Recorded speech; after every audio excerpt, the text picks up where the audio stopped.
Well, hello everyone, and as we like to say, good morning, good afternoon, and good night to our amazing audience tuning in literally from all over the globe. My name is Alex Tullio. I'm the CEO of Financial Executive Women, and I am thrilled to be here with, as I always say, my favorite co-host, Mick Philippou, who's the CEO of Sandstone Technology, and together we bring you one of our favourite series, Digital First, a Banking Transformation. Now, Mick, it is so great to be here, as always, with you. And you and I, true to form, are super excited for the amazing guest that we're going to chat to now. Good afternoon, everyone, and hello, Alex. And I'm going to leave the audience or bring the audience in on a little secret. Alex always introduces me as her favourite co-host, but she did explain in the back offline that actually I'm my only co-host. So thank you very much, Alex. Flattery will get you everywhere, and I'll still hold the mantle.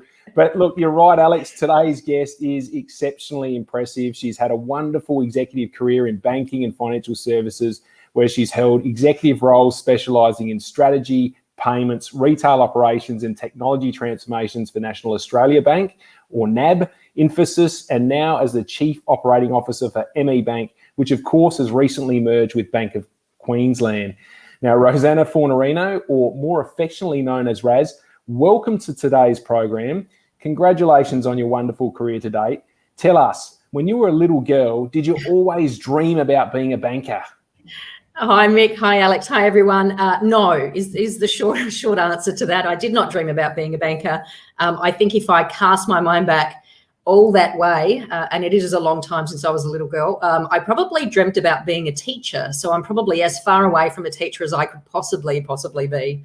But yeah, life changes and life does many different things. So here I am, kind of 30 or so years into a banking career. And it's been a real ride. It's been a wild ride and it's been a fun ride. I did take the long way here. So I did start in a branch in Adelaide at ANZ as a batch clerk. And I'm not sure how many people on the call actually know what a batch clerk was, but if you think back, you cast your mind back about over 30 years in banking, everything was done paper. Lots and lots of checks circulating in the environment in the world, and so the batch clerk's main job was actually just to make sure all the checks got stamped and staples were removed, and they got picked up on a regular basis and sent to the central repository for exchange. So that's where I started my banking career in a little branch in Adelaide, and I've done essentially some amazing jobs through two of the big banks and now in a smaller bank, and so I feel very blessed that I've had the sort of career that I've had across the industry. So it's been a wild ride, it's been a fun ride, but it's been a really interesting ride, and banking has changed so dramatically over the last 30 years that to put myself in my kind of 20-year-old shoes and try and imagine what banking could be like today was kind of, you couldn't have done it. So it is truly amazing. Raz, thanks for joining us. And I love that you asked that, Mick. That's so true, because we've actually had one of our guests say, actually, when I was a little girl, I did dream of being in banking because my dad was in banking. Yeah. And Mick and I did not expect her to say that. So now we ask. But it's so good to reflect. I mean, a 30-year career and, so much more to come, which we're going to uncover today. But I'd be really curious to know that pathway. You said you took the long journey, and I love that, you started as a batch clerk. So good. Along the way, were you someone who planned out kind of career moves and what you wanted to do next or where you wanted to work? Or was it more of an organic journey for you where opportunities arose and you took them? Like, I'm really curious because I know our listeners love to sort of hear about the path that journey took to lead you to your current role. Yeah. So, Alex, definitely more organic than planned. Lots of people ask me kind of, where do you want to be in 5 years' time? And that's a common question that I'm sure a lot of you would have been asked. And I, my answers to that question were always a bit curious because I didn't actually have a 5-year plan.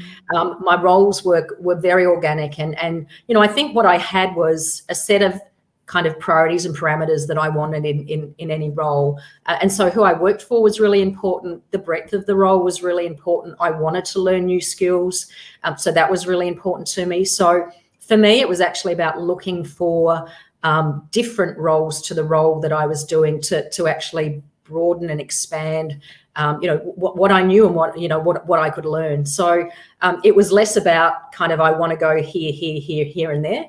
It was more about so what can add to my suite of experiences and my suite of skills. So that was what was important for me.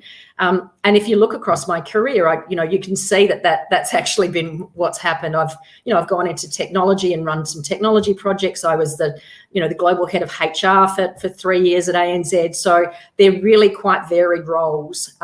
So I'm a generalist. I don't have a deep specialisation, although I probably would say now operations is my deep specialisation. But certainly in my early years, I tried to collect as many skills as I possibly could by doing a range of different roles. So there was never a clear career path for me. A lot of it was opportunistic. A lot of it was, what are the sorts of things I love doing and I want to get better at. Now that's so interesting that you've covered so many facets of the business when it comes to banking itself. If you look back over the last few decades, what are some of those really defining moments that, as you said, when you reflected, gee, you couldn't have thought about, you wouldn't have been able to envisage or dreamed of where we actually are when it comes to banking back as a younger person? What are some of those, big moves that when you reflect back, you think, gee, that's a quantum leap in terms of what we've been able to achieve or humanity's been able to achieve when it comes to banking? And what are some of those things?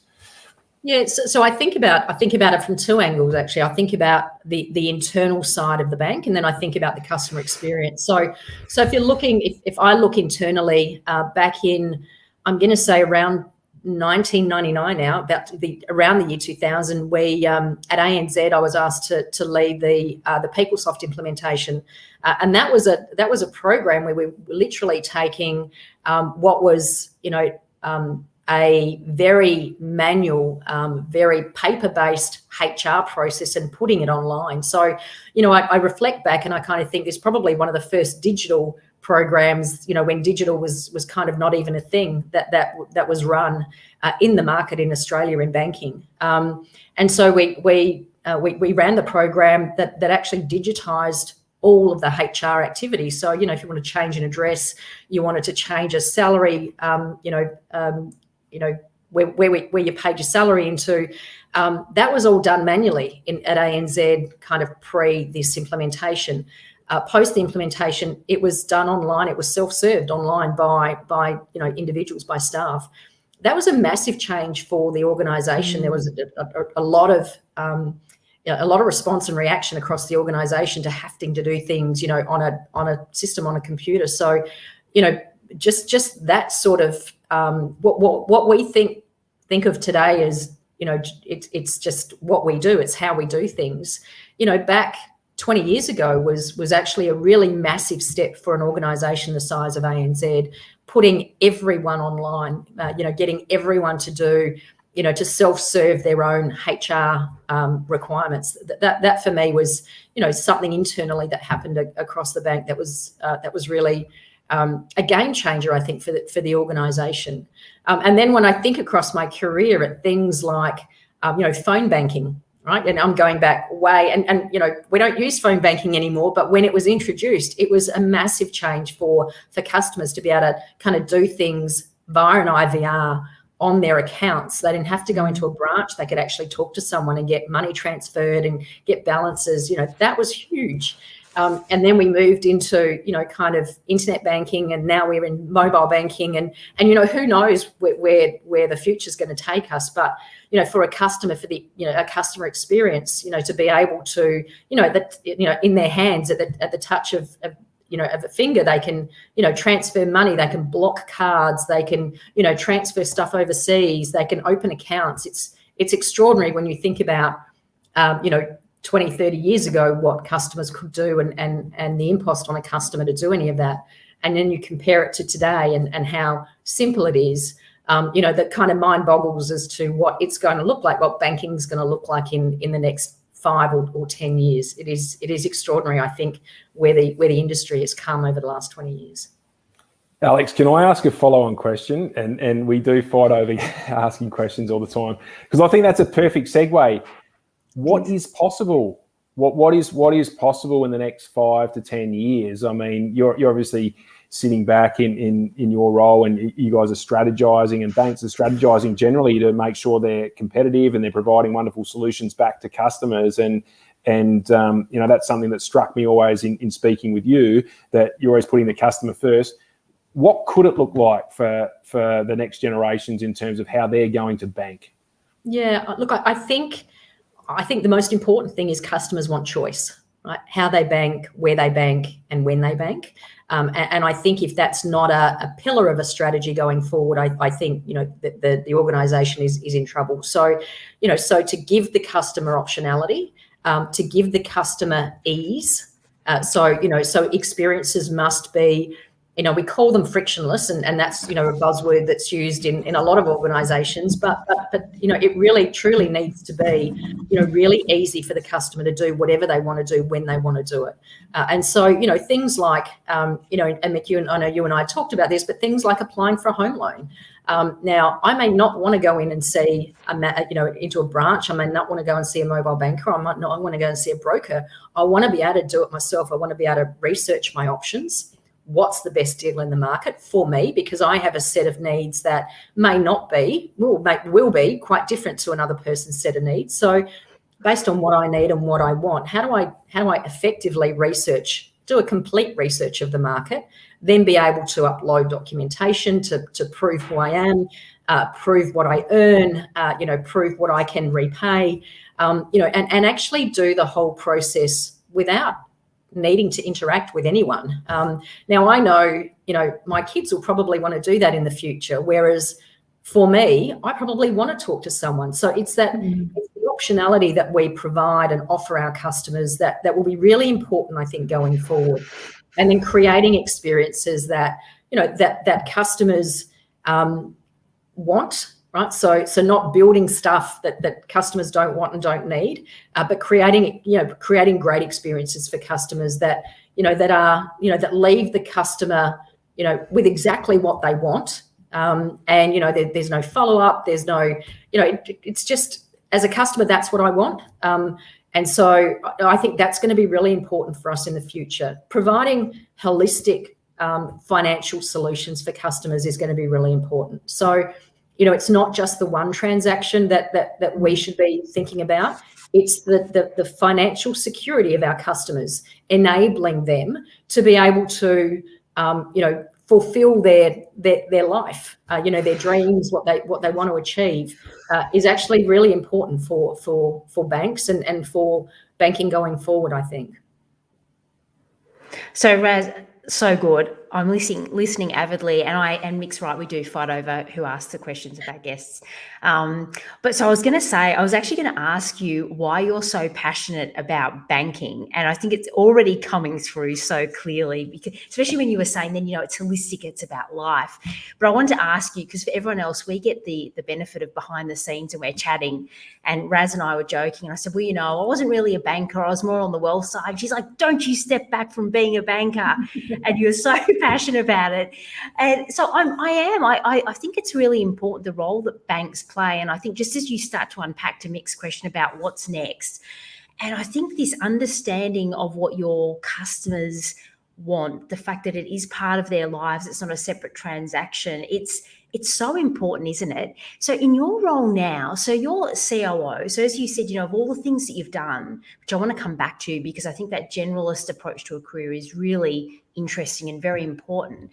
But so now that you're going deeper into the operations side, I'd love for you to sort of unpack how do you look through the operations lens, which is hugely important to scale, to get efficiency, so many aspects of the business to execute, with the human customer experience, with those two things together, I think would be really great to hear your thought, and of course where technology plays that part in there as well, because you've got to balance all those things beautifully to get what you're describing. Yeah, and Alex, I think if you start with a customer and you work backwards, as opposed to starting with process and working forwards, I think you actually get to deliver the best of all worlds. You get a great commercial outcome for the organisation, but you get a great customer outcome as well. So I think I'm in a very privileged position working for an organisation that truly puts the customer first. We are branchless at Me Bank, and so most of our customer interactions happen through our contact centres and through our mobile bankers. We have a great customer ethos. We have really dedicated people who are actively engaged with the customer and actively care about the customer outcome. And it's not just, again, as I said, the transactional outcome, it's the holistic customer outcome. And so when you start with a culture that actually promotes that and that actually cares about that and truly cares about that, and we certainly in our organisation don't pay lip service to customer, then you'll find that upstream processes get built in order to deliver the best customer outcomes, and technology gets deployed to enable the best customer outcomes. Now, I wouldn't say we're absolutely 100% there because we're not. There's still a lot that we need to do to help customers get the right outcome. But there is a deep customer ethos in the organisation, and it starts there. It doesn't end there. It actually starts there and works backwards. And that's what's really important, I think. When you're thinking about customer outcomes, you're thinking about customer outcomes holistically. You're thinking about customer safety and security. You're thinking about vulnerable customers. You're thinking about the whole cohort of customers that you as a bank engage with and have a responsibility to. And so for me in Me Bank, it's actually been really easy to get the right customer outcomes because the organisation is so aligned and so supportive. And then as I said, the rest of it, the operational side of it, the processing side of it, the technology side of it,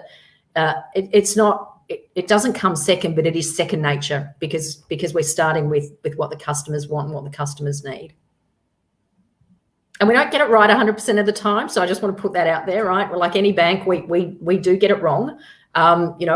We've had a few very out there slip ups over the last 12 to 18 months. So we do get it wrong, just like any bank. But we are absolutely committed to making sure that our customers get the best from us across the board. Yeah.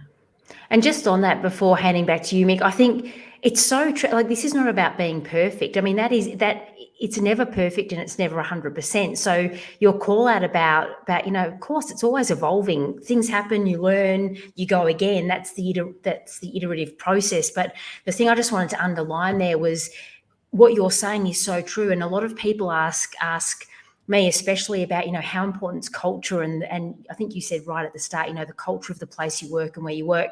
And I think the fact that if that ethos is so embedded in the DNA, like if that's where everything starts and finishes, then it's the North Star, right? Because then everything, as you say, supports that. And it's never about being perfect. As we all know, in life and career, it's about learning from mistakes, iterating, going again, but having that really clear intent and North Star as well about customer. So I love that.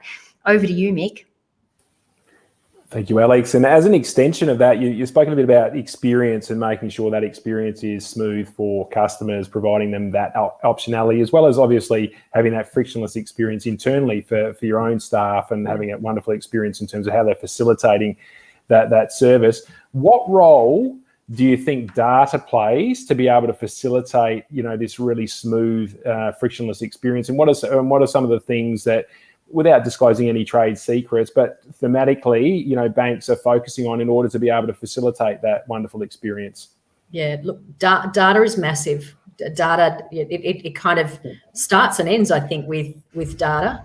Unfortunately, having been in banking a really long time, data's never been we've never really focused on it the way we have focused on it in the last, I'm going to say, at least 5 years. I think 5 to 10 years, data has actually started to come in, and be a real, be really critical in terms of getting the right customer outcome. Clean data, deduplicated data, if that's a word. I've probably just made that word up, but making sure that we've got one view of the customer, and the data is clean, and then the data is used to get better outcomes for our customers. So I think we as an industry haven't really focused a lot on data. We are focusing a lot more on data today, but using data just to drive decisions, the right decisions for customers, using data to drive the right outcomes for customers, and the right outcomes for the organisation. So, having clean data that's available to people within the organisation to make decisions, data that's available to customers to make decisions. So, proactively providing customers with information that, potentially allows them to make decisions about their life, where they're going to next, what decisions they make next. So it's not just internal, that data is important. It's also how we expose that to the customer and how we enable the customer to make decisions off the back of that information. I think that's something that as an industry we haven't done. I know that open banking, just cracks this nut open and enables so many other things to happen. But I do think that there's still a challenge across the industry with data, with the quality of data that banks have, with how we're using data, with just the technology that enables data to be stored, to be shared, to be used. I think there's still a bit of work as an industry that we need to do, but it's certainly the linchpin. It's certainly really important, and the organisation that gets it right and cracks it first, I think will have a real competitive advantage. Just waiting for your follow-up question, Mick. I've set that protocol now, but no. You have. Alex. You've trained me. You've trained me well.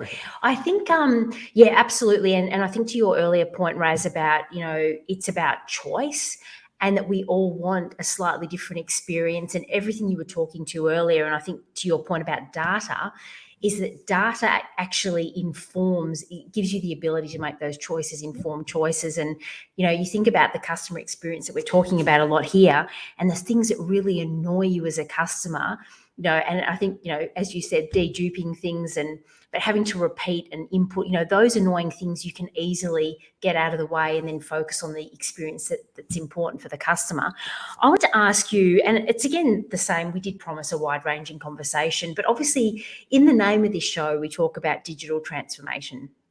And the thing that I think Mick and I probably love the most when we're chatting to our guests is that, of course, when you're talking digital transformation, of course we talk, as we are, about things like data, technology, advancements, changes in the industry. But alongside that, of course, is that all our experienced leaders that are on the show, like yourself, know that to actually any form of transformation, for that to happen, for you to be able to fulfill customer expectations, for you to be able to do the things that you're doing, there is such a huge people element alongside the technology and everything else. So we can't help ourselves. We love to unpack the people side.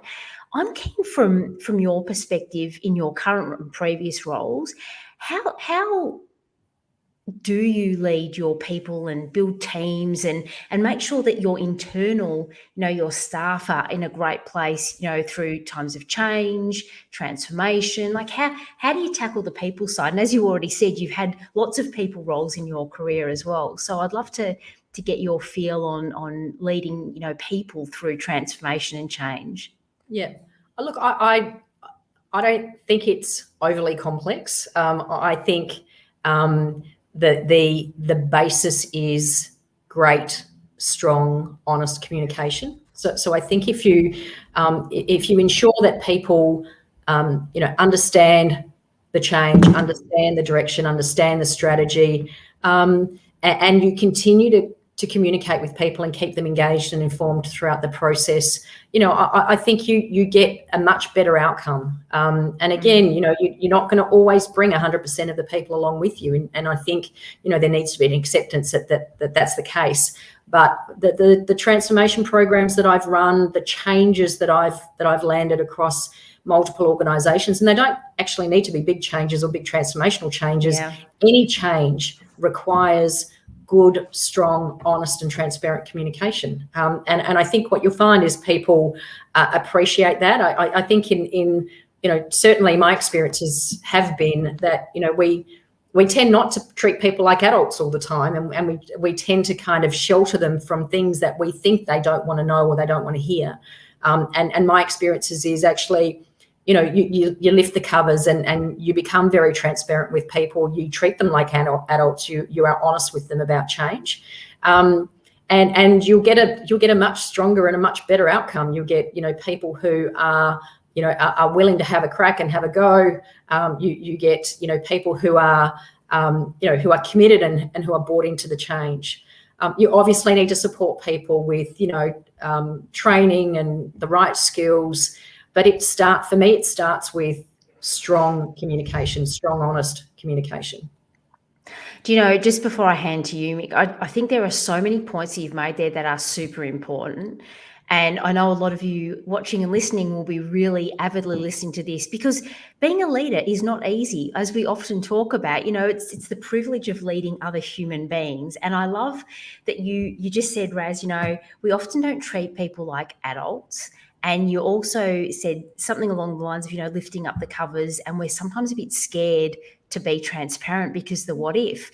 But I think if, now more than ever, not to, we've all heard way enough about COVID. We know where we are. We know that many of our people, we're feeling isolated, overwhelmed. Like there's a lot going on top of kind of BAU, business transformation, change, everything else. So I just think that point that you make about, this point about being radically transparent, setting context, the why, even as you were saying before, it's not about getting it right or even knowing the path, like the exact path. People actually don't care, but it's that communication. So I think that's a super important point, because I do think a lot of leaders in our community, and I know, Mick, you'd have experienced this in the past as well, are kind of scared to have these really honest conversations. But that actually is behind how you build community and culture and trust and all the things that we hear. So love that point. I think it's super important. No, absolutely. I think that being transparent, and I think we've heard from a number of different leaders on this program, Raz. They've spoken about the need. There's no such thing as over communicating when it comes to change, change management, and so I think it sounds like you're doing that exceptionally well. Now we've got a question for you from one of the listeners. As a tech vendor, what do you want to see and achieve in an open conversation? Question one. And outside of digital transformation, which everyone is talking about, what are the key drivers for you? So wonderful question from Helen from Pega. Oh, hello, Helen. So what do I want to see from a tech vendor to achieve an open conversation? Look, I suppose throughout my career, I have interacted with a number of technology vendors. And I'm going to harp back to my previous conversation. I want communication, I want openness, I want transparency, and I want honesty. Right. So I want partnership. So what's really important for me and what's worked best for me in terms of my career is an effective partnership. So when both organisations are committed to the same goal and the same end outcome, and there's a real honest conversation that happens around, from both sides, around capability, around, opportunity, and around doability, I think are the things for me that are really, really important. And so, and it's not just tech vendors that I expect that level of conversation from. It's any vendor when they're delivering a service or when they're working with me and the organisation I'm with to deliver an outcome. They are important to me. As you rightly point out, Alex, it builds trust and it builds, great, strong outcomes. So that Helen is what I would be looking for. Outside of digital transformation, what are the key drivers for me? Look, I think for me, I'll bring it back. I'll strip it back to people. For me, organisations don't, aren't successful without, strong culture, people that are all collectively committed to driving an outcome for an organisation. And so, we talk about enabling customers and enabling our people to have better experiences through digital transformation. But culturally, we need to create a culture for people where they feel safe, where they feel committed, where they feel loyal, where they feel trusted. And so I don't think you can have success in one without the other. And so that's been a huge thing for me across my career to make sure that whatever team I'm working with, however big or small that team is, that people feel that they are valued, and people feel safe, and they feel that they are trusted, and to do what we pay them to do. So that's the other side of the coin for me, Helen. Great questions, great answers. Yeah, no, great stuff, Helen. But that doesn't knock me out of the question, Alex. So I might just go into. No, that's why I'm pausing. No, thank you, thank you. We like to have a bit of fun on the program, which is good. Next question for me. We've seen some quite rapid advancement in the area of payments in particular. It's really revolutionised the way people have engaged with financial services. What do you think is potentially the next big thing from a technology perspective that is likely to change the game? For example, we've heard a bit about blockchain, and that's doing some neat things. What do you think? Yeah, it's interesting. Blockchain is really interesting. I remember being at Cybos. Oh, this is going to date me. A while ago, when the term blockchain was just being introduced, and I was there with my boss at the time, Andrew Pearce, and we kind of started to get a bit of, started to hear a few things about blockchain, and we had absolutely no idea what blockchain was. So I don't know how many of you guys have been to Cybos. It's the big payments conference that, pre-COVID, used to attract lots of, financial services people from across the world, actually. And so we went to a number of different booths trying to get a really succinct answer on what was blockchain. And we came out of that week conference still no clearer about what on earth blockchain was and what it was actually going to achieve. I think, we're probably kind of 7 or 8 years down the track, maybe even 10 years actually. And I think blockchain is actually starting now to get some real presence in the market.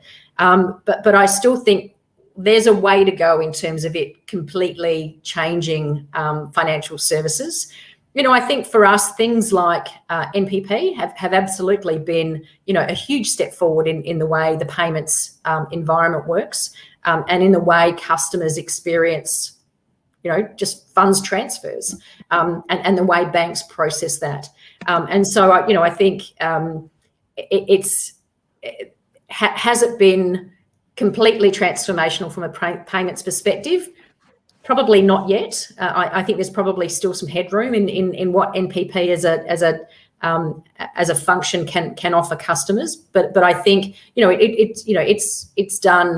it's done step one, I suppose. But what's next from a payments perspective? Look, I actually don't know. I would love to have a crystal ball to kind of predict where payments was going across the industry. But I do think anything that makes the transfer of funds for customers more secure, so safer and faster, is actually going to be, again, if you start with a customer and you look backwards, what do our customers want? Safe and secure transfer of funds, and the ability for, I think when we started talking about NPP was going to have a lot of add-on services. So I think we've still yet to see some of that kind of happening in our market. What else can I do in real time that I can link to a payment? I think there's still a bit of that to get exposed and to get uncovered, and to make my life as a consumer and as a customer easier. What else what else can actually come off the back of that. And you know, we did a lot of studies when we were first thinking about NPP, about what could those add-on services look like. I think, you know, we're still, you know, there's a lot of banks still trying to land us, especially a lot of the tier 2 banks still trying to land NPP in repayments and outward payments. But I think there's still a wave of NPP to come that will, you know, take it to the next level. So that'll be interesting to see some of those add-on services that are available through, you know, the setup, the new rails that NPP has provided to us. So interesting, isn't it? And you're right, we don't really know what's going to come next, but heaps happening there. So we're going to run out of time quickly. We say this every time, it goes in a flash.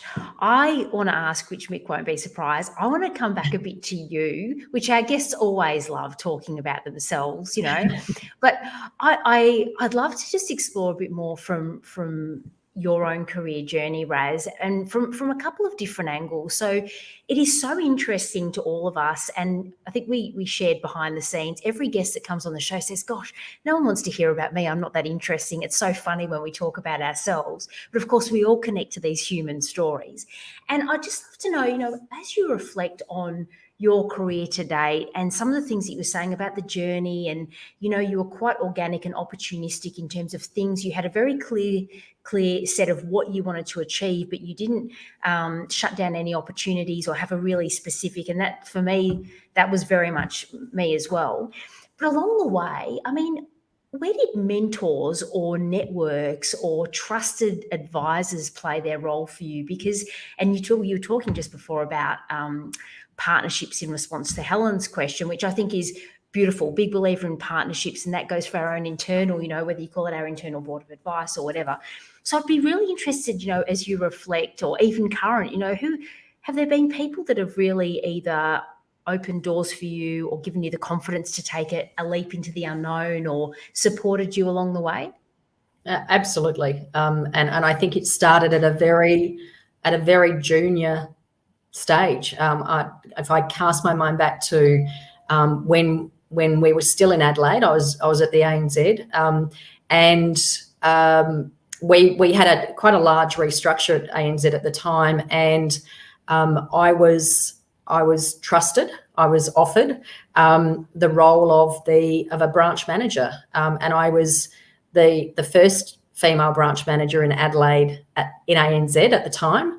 I was 22 years old. It was a really interesting appointment. Lots of lots of noise and lots of buzz about, you know, such a young female being appointed into what was at that stage was traditionally a male-dominated role, and a role where, you know, males had been in, had a lot of experience before they'd gone into branch manager role. So, you know, I tell a story where I was running a branch in, for anyone who knows Adelaide well, in Victoria Square. So that's in the centre of the city. And I had a customer come in one day and ask one of the telling staff they wanted to speak to the branch manager. And so I rocked up to this particular customer, and he got very offended that I, you know, he said I was impersonating a branch manager, and he was going to report me to the district manager or the head office because, you know, I shouldn't be doing that. And no amount of talking to this individual was going to convince him that I actually was the branch manager. So, but I was, you know, to go back to the point of the story, you know, I had a mentor, you know, someone who actually trusted, you know, knew me, knew what I was capable of, and actually trusted me in that role. And that was kind of the first, for me, the first experience I had of really being backed by someone more senior, and, you know, spent 3 amazing years in that branch, did some incredible stuff in that branch, and then from there moved to Melbourne, and have had a range of either mentors or, you know, trusted advisors. You know, there's been, you know, people have played different roles in my career, and have provided different advice to me across my career. But I've always sought out people who I could trust to be honest with me, because I think that's first and foremost one of the most important things. Elizabeth Prowse was an amazing mentor for me. I worked for her as the global head of HR for a number of years at ANZ. Elma Funke was another amazing mentor for me, who, again, helped me kind of, navigate my career in ANZ days. I've had some amazing mentors and advisors at NAB. So, pick people who you feel you can trust, you feel a connection with, you feel that, that they know you, they know what you're capable of doing. They're happy there to give you a bit of a nudge and take you, push you out of your comfort zone, because that's really important. But I think they are critical and really, really important throughout your career. And it doesn't matter what you call them or whether you have a formal arrangement with them or an informal arrangement with them. I think it's really, really important to have people around you who you can talk to and get advice from, and get the occasional, flick across the head from. It's really important to keep you grounded. It's really important to keep you moving forward. And it's been it's been huge across my career to have people who have trusted me into roles, backed me into roles, but also, been able to kind of help me navigate my way through my career. Because, like I said, I didn't start with a plan. I've kind of taken the windy road through, and I've had some incredible people across, throughout the journey support me and help me. So good. And I think you're right about, you need someone. It's not about just having yes people. It's about people who will be honest with you, perspective, Correct. all the things that you said. So, yeah, so important. So good. Thank you. Mick, over to you for, I think, a final question before we're out of time. No, thank you, Alex. Raz, it's been absolutely wonderful to have you on. What advice would you give to young people at the start of their career in leadership? Because that's really a part of our audience base that will be listening in today. What advice would you give to them in terms of supporting them to take the next step in their career, whatever that might be? What's helped you? Have a crack. Is probably the what I'd say. Be confident, back yourself. All too often, people are worried about, I don't have all the skills, or I don't quite fit exactly in that box. Have a go and continue to self-develop. Learning, growing is actually really important. Don't always look for that quick promotion. Learn, broaden your skill set. Learn, be okay to go, side from, into a sideways role, a role that enables you to learn more, a role that expands, the way you think and the way you look at different things. The way you're solving problems. So it's not always a straight line up. In more often than not, it's actually, this windy road that takes you, through many different roles and through many different organizations. So, back yourself, put the work in, put the time in to learn, to meet new people, to explore different industries and different organizations. I think, the day of being in the same job or the same organisation, I spent a long time at ANZ, my first bank. I think those days are pretty much over. And I have a 25-year-old son who's been at Judo Bank for a number of years. And my message to him is, collect as many skills and as much experience as you can, because that'll hold you in good stead for the next job and the next job and the next job. So, it's a journey. It's a fantastic and a fun journey. You'll get out of it what you put into it. I know that probably sounds a bit trite, but you will. So back yourself, be confident, and have a go. Have a go.